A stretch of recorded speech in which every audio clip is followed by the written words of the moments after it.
La Cupra Tavascan, qui est fabriquée en Chine, va bénéficier d'un tarif douanier plus bas dans l'UE. Ah oui. Ah, donc 21,3%, ce qui est quand même inférieur à de 16% au chiffre habituel de 37,6%. Elle n'a pas été incluse dans l'échantillon de la Commission lorsqu'elle a lancé l'enquête sur les importations de véhicules électriques en provenance de Chine.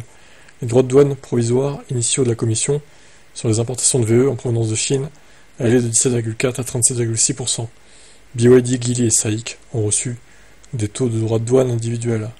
Les constructeurs chinois de véhicules électriques à batterie VEB, qui ont coopéré à l'enquête de la Commission comme Tesla et BMW, ont été frappés d'un taux de droits de douane de 20,8%.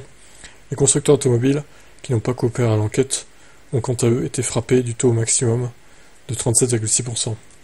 Le mardi 20 août, la Commission a réduit les taux de droits sur les importations de véhicules électriques fabriqués en Chine, le maximum étant désormais de 36,3%. BYD, Geely et SAIC, qui avaient reçu des taux individuels, se sont vus attribuer des droits réduits. Tesla Chine a également reçu un nouveau taux individuel de 9%, nettement inférieur au taux de 20,8%. Ça, on en reparlera sur Tesla Tip, du coup, la chaîne Tesla.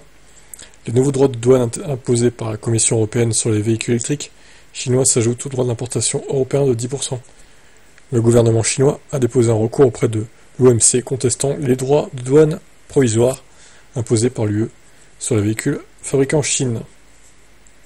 Au maximum, les importations de véhicules électriques fabriqués en Chine seront soumis à un droit de douane de 46,3%, ce qui comprend les droits de douane de 10% déjà imposés à l'UE. À titre de comparaison, le président américain Joe Biden a imposé un droit de douane de 100% sur les importations de véhicules électriques fabriqués en Chine aux USA. Le Canada envisage d'instaurer des droits de douane similaires de 100%. 100%, c'est énorme. Ils veulent vraiment pas de voitures chinoises sur leur continent, les Américains. Eh ben, bon, et voilà, en tout cas, le Cupra Tavascan de Volkswagen a bénéficié d'un petit coup de pouce. Est-ce que c'est parce que c'est un constructeur allemand au final? Je sais pas, à voir. Votre avis?